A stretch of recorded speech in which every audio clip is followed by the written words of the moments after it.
Trine 2 is the latest indie title from Finnish developers Frozen Byte. Following on after the original sleeper hit, once again you are tasked with taking on the roles of the knight, the mage and the thief as they cooperatively quest on a puzzle platforming adventure to save the kingdom.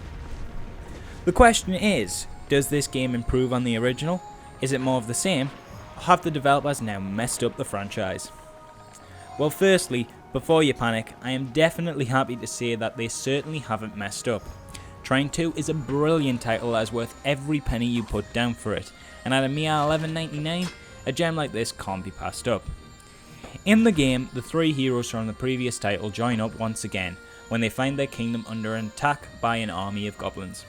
Without a moment to spare, the three leap into action on a spectacular looking adventure through a stunningly realised fairy tale world.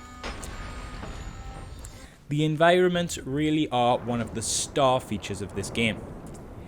Every time you think the world has run out of ways to enchant you, the next screen will blow your mind. The scenery is gorgeous and imaginative and has one of the best art styles of recent titles. It literally feels like they've lifted the world straight from a book of fairy tales, with some of the more joyous moments including such instances as a brief encounter with an incredibly happy looking giant frog. The whole game can be played either single player or 2 to 3 player co-op, and what is interesting is the number of players greatly affects how the puzzles play out. A single player has the advantage of being able to switch instantly between any of the 3 characters, allowing him or her full control over all of the characters' actions. However, they sacrifice the ability to use co-op techniques, such as having one player use the wizard to levitate another. Something that has to be mentioned as well is the amount of variety the game throws at you. The environments you'll visit on your journey include such areas as a wintry mountain peak, beautiful forests, and even a Lovecraft-themed dungeon-like area.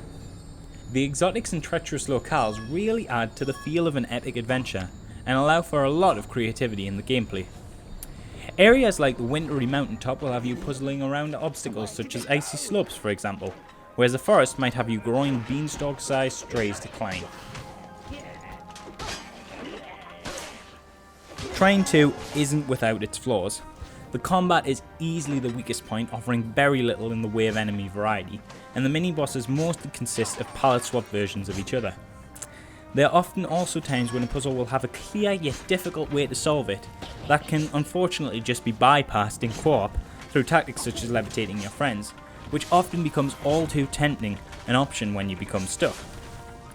The story is also fairly simplistic, but in fairness is told through such fairy tale-esque cutscenes and voice acting that often you can't help but become slightly engaged. All issues aside, the game more than makes up for its downfalls with some truly amazing spectacles throughout its 4 to 6 hour run. It also has a lot of lasting appeal, with Steam achievements, online play, and a new Game Plus mode. Definitely one you all need to pick up. As you guys all know, that's the review over. If you want to know more about Trine 2, check out our Let's Play, which we have linked the full playlist here. And if you like our video, give us a like, give us a subscribe, watch our previous videos, give us a comment, all that jazz if you feel like it. If you don't. But we'll appreciate it if you did. Thank you.